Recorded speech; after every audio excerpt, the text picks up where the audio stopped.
You're listening to Simply the Best Sports Take, the best podcast breaking down the best stuff in sports with host Sean Bingham. His takes are so good, he dropped the mic, but then you wouldn't be able to hear him, and that would suck. Welcome into STB Sports Take, Simply the Best Sports Podcast. I am your host, Sean Bingham, and we have a fine show lined up for you today. We are on YouTube, we are on Spotify, we are on Apple Podcasts, Google Podcasts, Anchor Podcasts, wherever you get your podcasts. Thank you for joining us. Please subscribe, please share. We are growing this baby, and it is I'm having a lot of fun. In fact, I had a guy, so I have a TikTok account for the show, STB Sports Take. You're not going to find me dancing on TikTok, but at least not yet. But I have a TikTok account for the show, STB Sports Take on TikTok, and I had a guy comment. I've got like 17 followers. It's brand new. And I just post little clips, from the show there. But also on Instagram, follow on Instagram at STB Sports Take. That one I actually had grown pretty solidly years ago.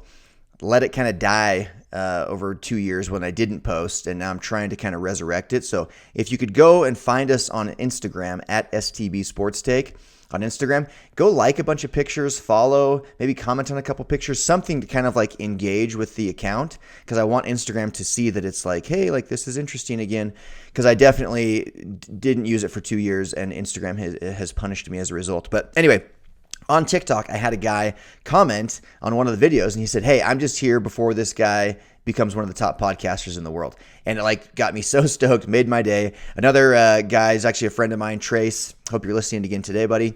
But he told me the other day that he listens religiously to the podcast. That made my night. So thank you, Trace. But thank you to all of you guys listening. Again, a great show lined up today. I've got one of my good friends, Jimmy Rex, that's going to be joining us. This guy has stories for days. He's very intelligent with sports, among other things, just a very interesting character. I'm going to have him come on and chat with us for quite a while. We're also going to be talking a lot of Utah Jazz, Deshaun Watson stuff. The situation with him just keeps getting worse, but we're going to start and dive in immediately to the Utah Jazz. They won last night, got back on track, beat the Chicago Bulls. But the thing that was interesting to me is this. Rudy Gobert had 9 blocked shots. Okay, 9. It's like the guy saw that the NBA, Defensive Player of the Year ladder had him consistently behind Ben Simmons, and he has been on an absolute tear ever since. 9 blocked shots last night, was one blocked shot shy of a triple-double. He had 21 points, 10 rebounds, 9 blocks. He actually had a 10th blocked shot, but he tipped it, and it ended up still going in, and so it doesn't count as a blocked shot, of course. So he just falls one block shot shy of the triple-double. Very difficult to say. One block shot shy of the triple-double. But Ben Simmons, yesterday sometime, had this to say. I'll put it up on the screen for those on YouTube, those listening. It's a quick quote. But there's obviously this rivalry going on, right, between the Sixers and the Jazz. I've talked about this quite a bit. There was the Donovan Mitchell, Ben Simmons rivalry with Ben Simmons' fake Rookie of the Year award, the one that should have gone to Donovan Mitchell. And then, obviously, the Joel Embiid and Rudy Gobert, for top big man. They have different games. Obviously, offensively, Joel Embiid blows Rudy out of the water. Defensively, Rudy, I would say, is quite a bit ahead of Joel Embiid. But now there's a little bit of a rivalry with Ben Simmons and Rudy Gobert for Defensive Player of the Year. So Ben Simmons says, no disrespect to Rudy at all. He is a great shot blocker, defender, but he's not guarding 1 through 5. He is guarding 5s and probably big 4s. You can't tell him to go guard Kawhi or Paul George or guard a point guard. He's not doing that on a daily basis. And that was his response as to why he deserves the Defensive Player of the Year award. So then Rudy replies with this. I think both of them are right, by the way. I don't think that Ben said anything untruthful there. Rudy does guard just 5s and big 4s, and Ben can guard a wider variety. He can't guard 5s near as well, but he is big. Anyway, so then Rudy replies with this. He says, to me, it's about impact. Oh, what has Sean been saying on this podcast? It's about impact. It's about how you impact. It's about how much impact you can have on the court and how much impact we can have on our teammates. Or how much impact you can have on your teammates. It's not about being cute. It's not about looking good. It's not about narratives. It's not about having a big name. It's about coming out every single night, trying to grind defensively and have that impact on the game. They're both right. And to me, the impact that you have is clearly more important. Like, sure, Ben, you can guard a wider variety of players, but that doesn't mean you're impacting the game more. And the defensive player of the year, to me, should go to the player who impacts the game most defensively, who has the biggest defensive impact on games, on the outcomes of games, and that is clearly Rudy Gobert. So wanted to get that out there, kind of another budding rivalry between these two. And again, they're both right, but Ben didn't really actually have a good reason as to why he should be Defensive Player of the Year other than, oh, well, I can guard a wider variety of people. Well, big deal. The game is impacted a lot more by Rudy. We've gone over that with the field goal percentage differential. Rudy's is among the very tops in the league. He's not just blocking a lot of shots. He's altering shots all over. He's keeping guys from even trying to get into the lane. Anyway, so Jazz win. Another thing that happened, Joe Ingles goes off, hits a bunch of threes, 5 for 6 from three-point range. He's now 73% over his last 4 games from 3, and that's in 30 attempts. He's 22 of 30. So I had a buddy ask me about a little over a week ago. He texted me. He said, hey, who's the better Joe Harris or Joe Ingles? And I thought that was a good question. I had to be honest with him. I said that Joe Harris was. But I also replied and said, look, Joe Harris has a lot better talent around him to spread the floor and open it up for him, because he does. I mean, obviously Kyrie Irving, James Harden, Kevin Durant, those 3 players all are better than anyone that the Jazz has. No offense to Donovan, but those 3 are better than anyone on the Jazz. So Joe Harris he's in the world's greatest position to be a 4th option, to those 3 guys, because you're never taking on a double team. You're frequently left open. So Joe Harris was leading the league in 3-point shooting. Well, he's not anymore. He's 3rd. Joe Ingles is 2nd, but he's actually 1st among players with at least 100 attempts, and then Joe Harris is 2nd among those with 100 attempts. Tony Snell is 1st, but he only has like 73 or something attempts on the season. So we're going to disqualify him. Joe Ingles number 1, Joe Harris number 2, and it flipped since that text was exchanged. So I don't know if Joe Ingles caught word of it, but since that text, the Jazz have played 4 games, and Joe Ingles went 4 for 8, 8 for 10. That was against the Wizards, the one game that they lost out of those 4. Then 5 for 6, 5 for 6. So that's 73% in the last 4 games, 22 of 30 ever since I sent that text. So, Dave, if you're listening, as of right now, I might have to flip my answer and say that Joe Ingles is currently playing better. I do think Joe Harris overall is probably the better player, right now. But Joe Ingles is playing out of his mind. I really liked what I saw last night, getting the Jazz back on track a little bit. They play the Nets tomorrow, and the Nets will be without Kyrie and without Kevin Durant. So if the Jazz can't win that game, that's going to spell trouble, because this game is in Salt Lake City, and their 2 of their 3 best players are not playing. James Harden will be playing. Joe Harris will be playing. And so the Battle of the Joes will happen tomorrow. So one last thing in the NBA before we introduce Jimmy. So I introduced my power rankings yesterday, my NBA power rankings, and I did not have the Lakers in the top 10, and some people were just freaking out. That does not mean I also dropped the Heat out of the top 10. That does not mean that I don't think the Lakers are one of the 10 best teams in the NBA or have one of the 10 best chances to win the NBA Finals. That doesn't mean that at all. It means right now, they are not one of the 10 best teams in the NBA. They actually suck right now. Without Anthony Davis and without LeBron James for the next couple weeks, they will absolutely have a losing record by a long shot. And they've already been trending downward as Anthony Davis has been out for a month now. And so, yeah, I don't think the Lakers are one of the top 10 teams in the NBA. That being said, I think they're taking all the precaution necessary to make sure that LeBron James and Anthony Davis come back fully healthy for the playoffs, and they'll still be the favorites in the West. Now, if they end up as like an 8 seed, that could be a problem. But if they end up like a 5 seed or something like that, then I'm still taking the Lakers at full strength as my number 1 option to win the West and go and face the Brooklyn Nets in the NBA Finals. So that's how the power rankings work.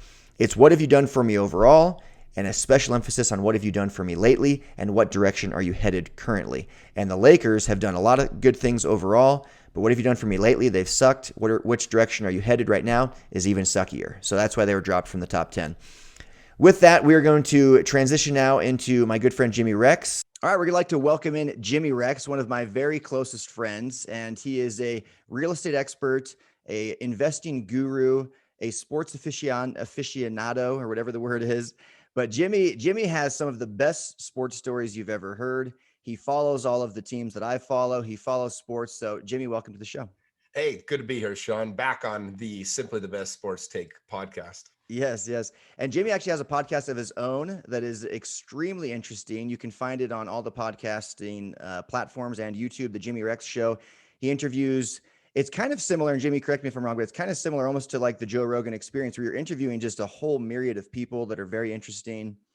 Yeah, I tried to kind of mix, Joe Rogan and Tim Ferriss. I interview exceptional people living extraordinary lives. So it's experts in every field. Like it's somebody you've probably never heard of, but it'd be like the world's foremost expert on sharks or something like that a lot of times. Yeah. And then I interview a lot of influencers and athletes and people like that as well. So it's been fun. I've had a lot of the Jazz players on and BYU, Utah players and a bunch of NFL people, stuff like that. So it has a lot of sports ties every about 10th episode or so. Awesome. Yeah. So check it out, The Jimmy Rex Show. You can also find him on Instagram. This guy gets more done with 24 hours than anyone I've ever met in my life. So he's worth the follow. Jimmy Rex, Mr. Jimmy Rex, actually on Instagram. But Jimmy, you just mentioned, you're friends with some of the Jazz players. You've had them on your podcast. I want to start with that. That's obviously a hot topic right now. The Jazz are in first place in the NBA. They have the best record. They've won the most games against 500 plus teams. They have the best point differential. Are they legit though? Are they real contenders? Oh, the 100% they're real contenders. And one of the fun parts about this team is they just keep coming at you from every angle. You have to have a guy on your team that can kind of take over a game or pick you up when something's going wrong. We watched the BYU UCLA game the other day, and I was watching them just as an example. And I was like, there's not a guy on BYU's team that was going to step up when BYU fell behind by 8 or 10. I couldn't see that guy on the floor. I was like, we're dead. There's no chance we're coming back. But then you watch other teams that fall behind in the tournament and they have that guy. There was a guy for LSU the other day, Thomas or whatever, and he's one of the top players. And I was like, oh, dude, this guy's going to single-handedly keep them in this game. And with the Jazz, in years past, you had, we saw it last year in the playoffs a little bit. Donovan was taking over and trying to carry the team on his back, but he would get tired or whatever else happened, and it just wasn't enough. Well, the team now, I mean, you look any given night, Bogdanovich can step up. Ingles will have some crazy game. You've got, Mike Conley is the best he's ever played him, and he's an all-star this year. And then Rudy did what he does. And it's just funny. Like, I love the Rudy hate, but the dude changes the game they hate him because they can't play their game against him. Like every time you go in to play that guy, you're like, I freaking hate playing against this guy. I don't get to do my thing. And that's why everybody hates him. But that destruction that he does, like once a playoff series, he's going to take over a game defensively and win the Jazz a game. And so I absolutely, especially this year where, LeBron's got the high ankle sprain, Davis is dealing with his injuries. There's no one else in the West that scares me. In the East, there's a couple teams that are pretty good. But honestly, in a 7-game series, you're talking about a coin flip. And that's, I think, all you can ask for as a fan. I remember the last 5 or 6, even 10 years, you're like, yeah, we didn't really have a chance to win the whole thing. Like when the Jazz are playing the Rockets, you're like, well, we're not getting past the Rockets. It's just annoying. You're like, these stupid guys. And then, last year with the Nuggets, it was like I wasn't that devastated because it's like, okay, if we get past them, there's no way we're beating the Lakers anyway. But this year, I mean, they legitimately have 7 or 8 guys that can step up and win a game. And I absolutely think the Jazz are contenders. And I haven't thought that since Stockton and Malone, if I'm being honest. Really? So even in the Darren Williams, Carlos Boozer years, we made the Western Conference Finals once. You didn't see it. Dude, let's be honest, man. The Spurs teams, we knew this. And the Spurs there's always been these teams that had our number, right? Like it was Kobe for a while. Kobe beat us out of the playoffs every single year. It was the Spurs. Like every time we ran into them, and they just were so damn boring to watch too. I hated those guys so bad. But they owned us. I think they swept us every year we met them in the playoffs. But now you don't feel that right now. Like even people are like, well, the LeBron and the Lakers, but it's like we've always actually played very well against LeBron. The Jazz beat LeBron a lot more than he beats the Jazz. And so I've never kind of been afraid of them. I'm not afraid of the Clippers and Kawhi. I don't know, dude. I think the Jazz have as good a shot as anybody. Now, I will say it's pretty up in the air. Like if you were in a 7-game series against Portland right now, could Portland win that series? Of course. Like, it's probably a 55-45. So all these, different teams that have a good chance of winning. I think there's a lot of great teams, the Nuggets obviously being one of them from last year. I was unaware of how good those guys were until I watched that series last year. I'm like, oh, wow, these guys, Jokic or whatever, that dude's the real deal, Murray and everybody else. But the Jazz absolutely have a chance. It's wide open, and it's going to be a fun playoffs. I'll probably even go to a couple of games. Yeah, in fact, so funny story just about when I mentioned the Carlos Boozer thing and then talking about going to playoff games. Jimmy and I went and sat essentially courtside. We thought we were courtside. We actually ended up being on the second row because the way the tickets were listed. But it was the Clippers and the Jazz a few years ago. And Baron Davis happened to be sitting right in front of us, and we caught him filming us. And so I'm like, dude, Baron Davis is putting us on his Instagram right now or something. And then Jimmy thanked him for beating, because remember, he was with the Warriors when they beat the Mavericks as the 8 seed.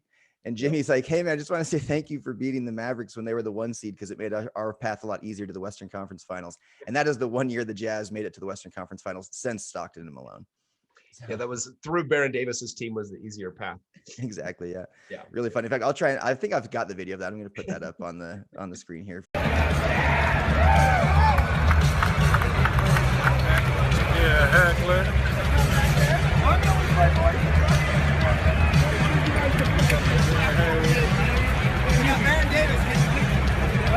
Okay, so we talked earlier before bringing you on, just on the show here, we talked about there's kind of this rivalry between the 76ers and the Jazz because of Ben Simmons and Donovan Mitchell and Ben Simmons' fake rookie year and all that. Now it's Ben Simmons and Joel Embiid both against Rudy Gobert. Rudy, of course, is competing for Defensive Player of the Year. He had 9 blocks again last night. He's been going off ever since the NBA has announced. They kind of announced their ladder, and they've got Ben Simmons as like the leader for Defensive Player of the Year. Last night, Ben Simmons said that Rudy doesn't defend 1 through 5. He defends only 5s and then maybe really big 4s, whereas Ben Simmons, can defend 1 through 5. And then Rudy responded with exactly what you said, which is, I'm a disruptor. It's about the impact. So who do you think is a more valuable defender? Someone like a Ben Simmons who can defend 1 through 5, and it's kind of a nice little weapon there, or someone like Rudy who maybe only defends big guys, but he can disrupt the whole game? When you look at how much he changes the shot production and like the actual the more in-depth stats that Rudy creates, it's not even close. It's just people are just bored of Rudy winning it every year. It's like they're just trying to make it interesting, and that's what they're doing. It's like, God bless them, but it's not because Ben Simmons is a better defender than Rudy. Yeah, thank you. Okay, I completely agree. So, okay, so you have been to more sporting events than probably anybody I know.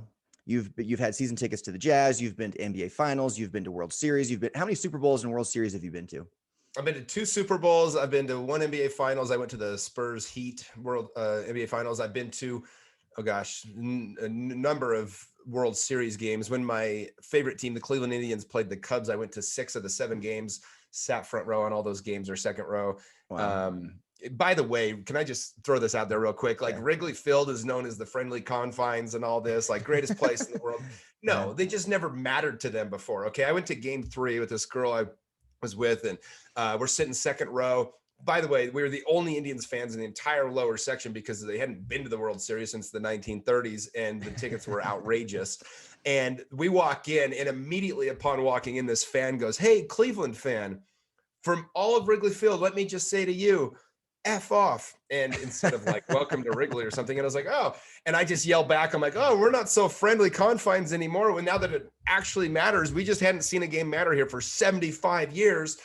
And anyways, that was one of the funnest nights of my life. Josh Tallman, like our worst player, pitched a shutout. We won 1-0.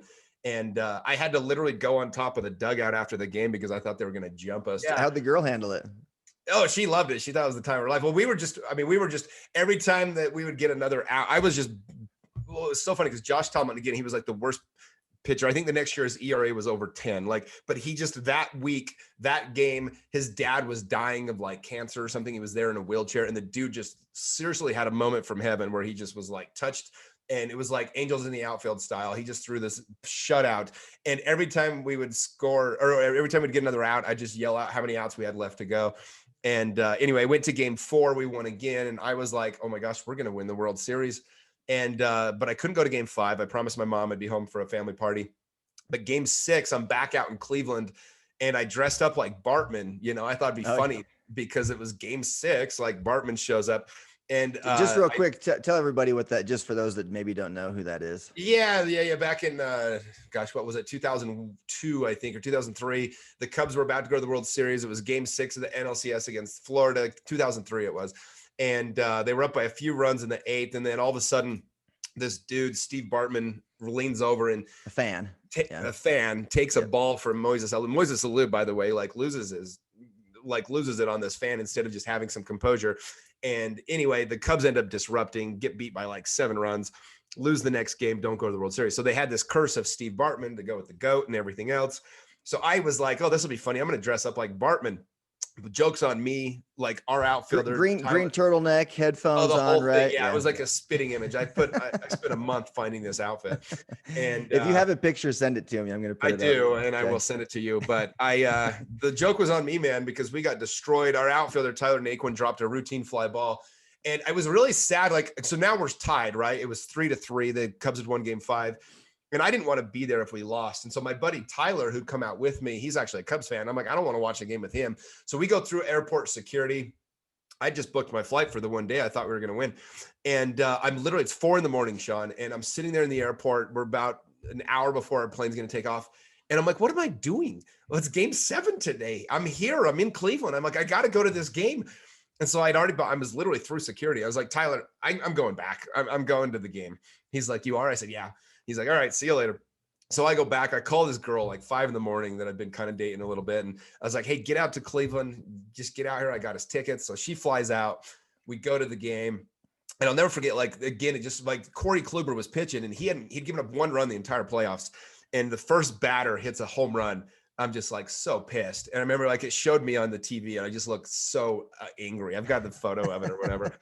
And send me all the photos you have. I will. I'll send this over. We end up falling behind 6-2 and I'm devastated. Cubs fans are taking photos. They're all flooding the lower sections of Cleveland Stadium. And all of a sudden we get a pass ball and we score 2 runs. So it's 6-4. We get to the 8th inning though, and they got Arnaldus Chapman. The guy hasn't been touched in a month. And freaking Rajah Davis, dude, hits a home run. And I will say, I've never lost composure like that in my life. I'm just yelling. And I got this video for you too, but I'm just yelling and I'm hugging random strangers. We're tied at 6. I'm like, oh my gosh, the game was over. You had to understand, the feeling in that stadium, it was over. And this Rajah Davis had never hit a home run off a guy throwing 97 plus, a left-hander. And he hits this home run. He just kind of over the fence.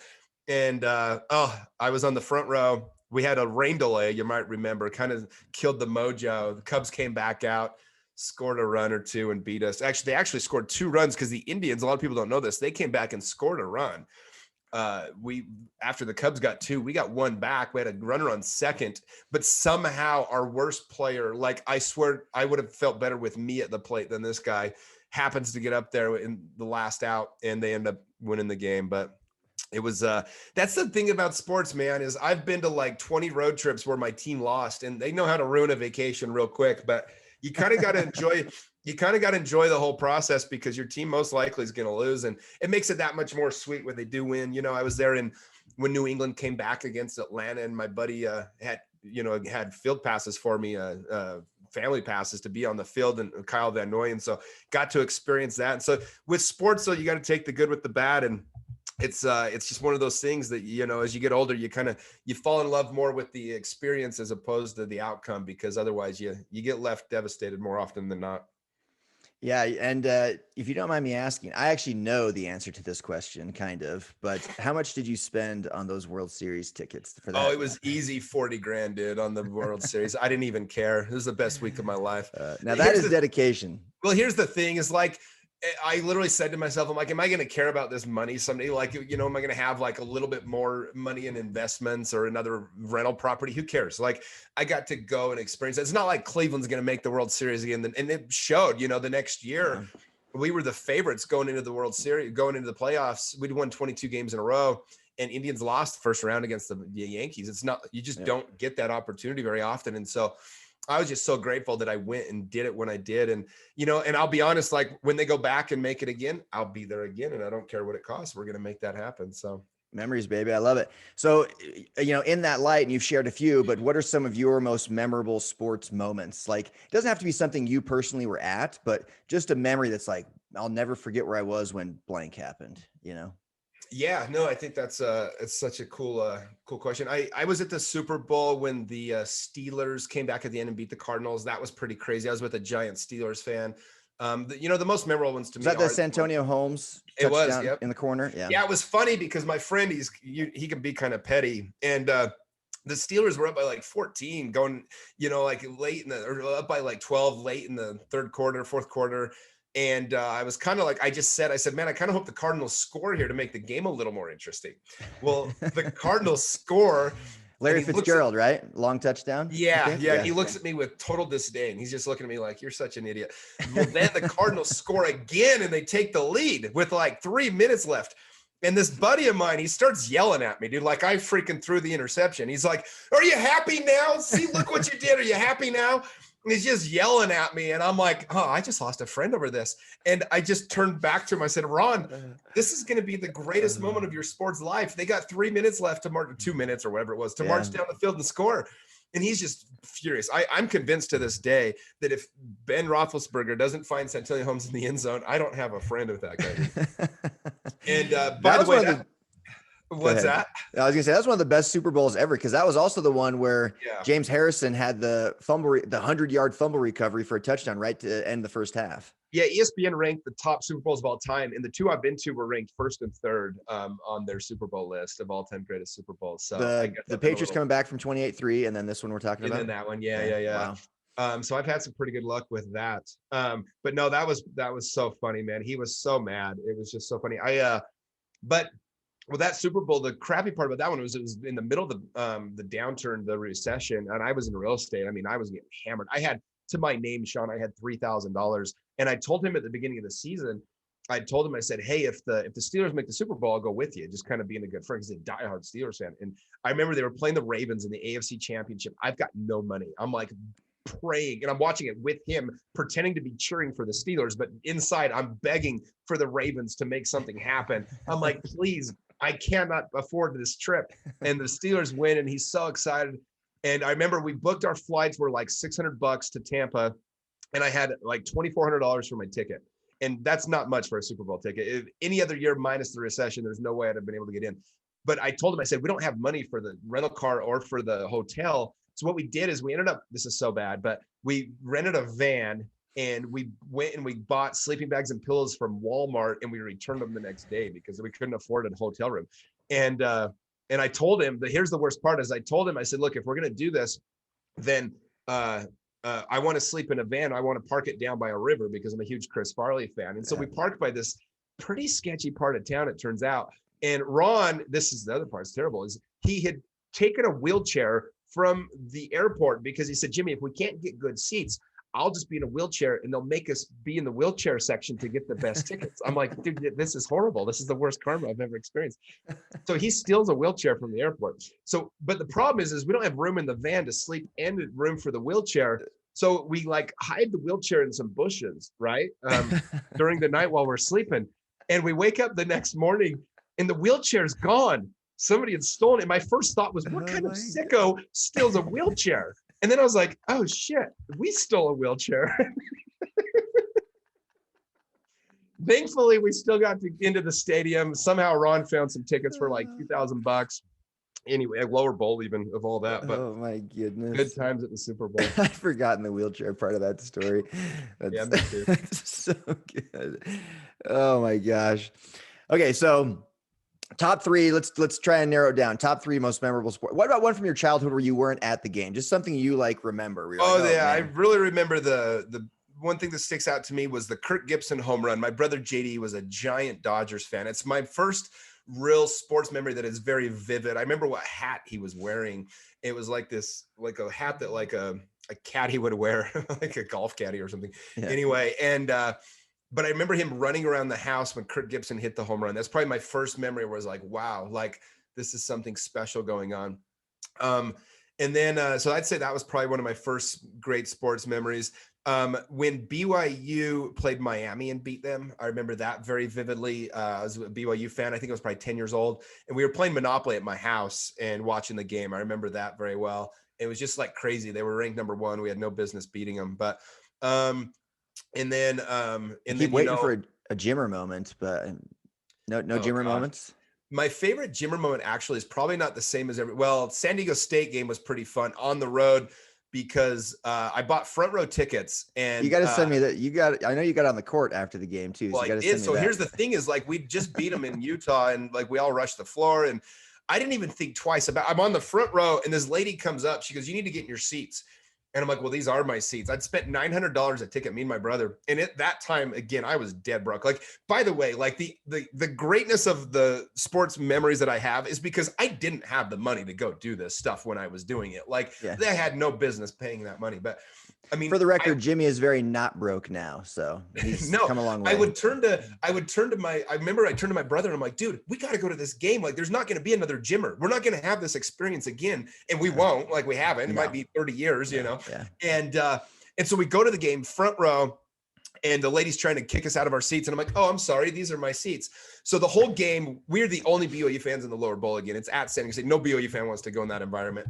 And we win. We destroyed them, shot them out of the gym, won by like 10 or 12. I run on the court, and there's a picture that I can send you.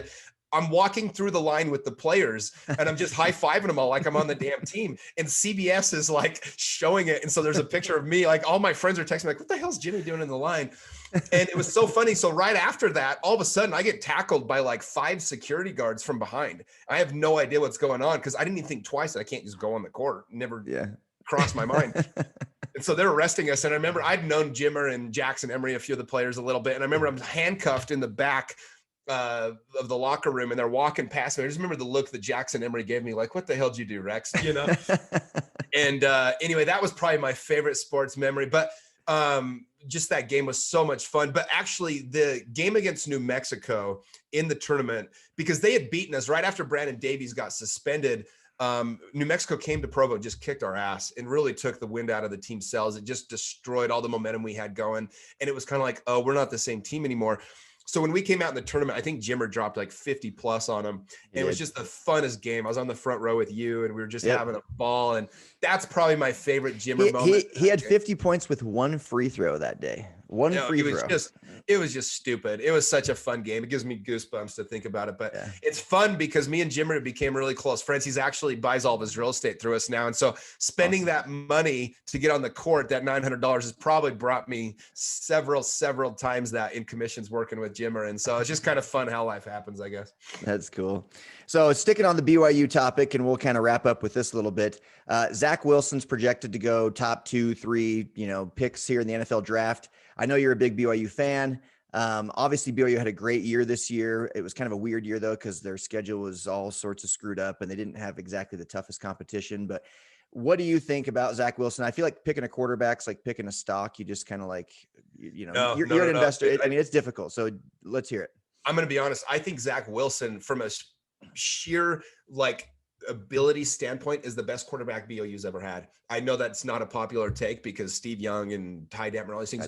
Go back and watch those games. Ty Detmer threw so many interceptions. I love the guy. We've gone and pheasant hunting. He wasn't nearly as good as Zach. Well, Zach was so good. He was so spotted. The way he can move in the pocket, the way he throws the ball, and it plays to the NFL game. I think Zach is going to be one of the top 5 quarterbacks in the NFL within a year and a half, 2 years. I really think he's that good. I think it's a mistake if they don't take him number 1. And you watch, Zach is good. He just has exactly what you want. He's got the size, he's got the arm strength, he's got the accuracy. I think he's amazing, and I think he's pretty mobile. We will look back, and it's just kind of sad that this weird year was so weird, and that we didn't get to really experience Zach as like a BYU great because he's leaving early, and we got this weird, pandemic year. But Zach is, from a sheer ability standpoint, I think he's as good as we've ever had at BYU, and I think that time will prove him accurate on that. You think top 5 in the league? We're talking Patrick Mahomes. We're talking Russell Wilson. I think he's somewhere between Aaron Rodgers and Patrick Mahomes in 2 years. Yeah. Wow. That is some high praise. So we'll be watching that. Yeah. I haven't said that to anybody yet, but I think he's that good, dude. I watch his balls. I'm just like, how did he just put it right there every day? I mean, he knows how to. He is extremely accurate. You watch a quarterback that gets it.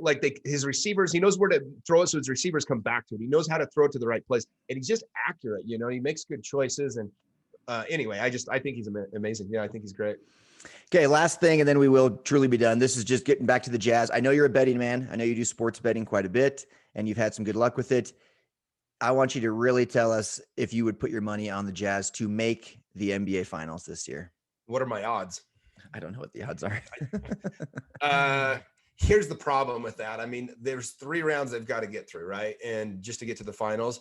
And I think each one's probably a coin flip. And so if it's 8-1 or better odds, then yeah, I'll take them because that's, the odds of winning those. But I mean, there's so many good teams in the West. I mean, if you're playing the Mavericks, they'll get through the first round, right? I mean, they're not going to have trouble with the first round because they'll probably end as the 1 or 2 seed, it looks like. And play Golden State, maybe. I mean, I don't know. You never know what could happen in a series like that. I would take the Jazz, but Dallas, it's not like some shoe in Dallas. Yeah, like Luka, I give the Jazz like 8-1 or 10-1 to make the NBA Finals. How's that? Okay, that's fair. Yeah. Okay, well, Jimmy, love you, buddy. Thanks for having us. Check him out, Mr. Jimmy Rex on Instagram, the Jimmy Rex Show on all your podcasting platforms and YouTube. Jimmy, thanks for being here. Hey, love you, buddy. Appreciate you. All right. That is Jimmy Rex. Very, very entertaining guy. Loved having him on. Thanks again, Jimmy. So want to end the show with 2 things. One, Major League Baseball announced yesterday their opening night capacities at stadiums. So opening night for all the teams is within the next week or 2. And all the teams are going to have fans at the games. All of them will have fans at the games. There will not be any Major League Baseball teams playing without fans, which I absolutely love. Thank you. Most of the teams will be at 20% capacity. The highest will be the Rangers. They're still sticking strong at 100% capacity. 41,000 plus will be there for their opening day. The lowest was the Nationals and the Red Sox at 12%, but stoked about Major League Baseball doing this. Hopefully we see more and more of that trend continue with, NBA and, NFL next year and things like that. So, and speaking of the NFL, Deshaun Watson now has 13 lawsuits filed against him. 13. Yes, you heard me correctly. Deshaun Watson has 13 lawsuits filed against him for sexual misconduct from 13 different women, with 9 more coming, 9 more pending. That will be 22 women claiming that he, engaged in unwanted sexual activity of some sort with them.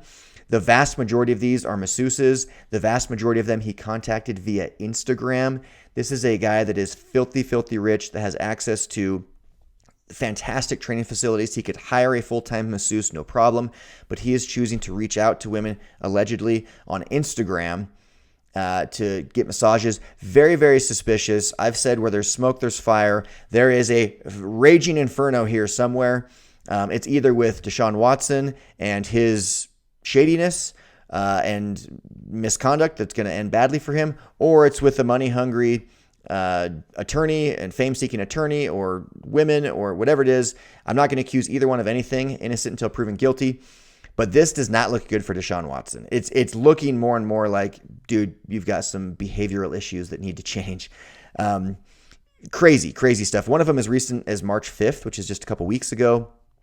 And some of them are pretty gnarly. Some of them are, and I've heard some people on TV talking like, oh, I just made him feel uncomfortable. Let's not downplay it. Some of them are, yeah, he just made him uncomfortable. And, they could be viewed as something that could go either way. But some of them, if true, are pretty intense, like pretty gnarly, like far, far worse than just making somebody feel uncomfortable. And so now there's talk of the Texans potentially cutting him, like just moving on, kind of like a Ray Rice thing with the Ravens, where it's like, we don't want to be associated with you. There's been no criminal charges pressed, 0 criminal charges. And so I'm just like, getting into conspiracy theory mode. What if Deshaun Watson, what if this is all a hoax? Deshaun Watson set this all up to get the Texans to cut him, and then he's this unrestricted free agent. The charges all get dropped, and he goes to whatever team he wants. That would be something else. That would just be that's a huge conspiracy theory just for fun here. But that would be something else, because there is talks of the Texans potentially just letting him go. So yeah, a lot of craziness with Deshaun Watson. That's all the time we have for today, guys. There's so much more I wanted to talk about, but we've already kind of gone long, and I'll pick up some of this stuff another day. But Rudy Gobert, Defensive Player of the Year. Ben Simmons, sorry, buddy. If you get it, it's going to be fake, just like your Rookie of the Year. That's all the time I have for today. I am out. Peace. Thanks for hanging with Simply the Best Sports Take. Don't forget to subscribe to this podcast and check out STBSportsTake.com. Simply the best in sports. 'Cause we are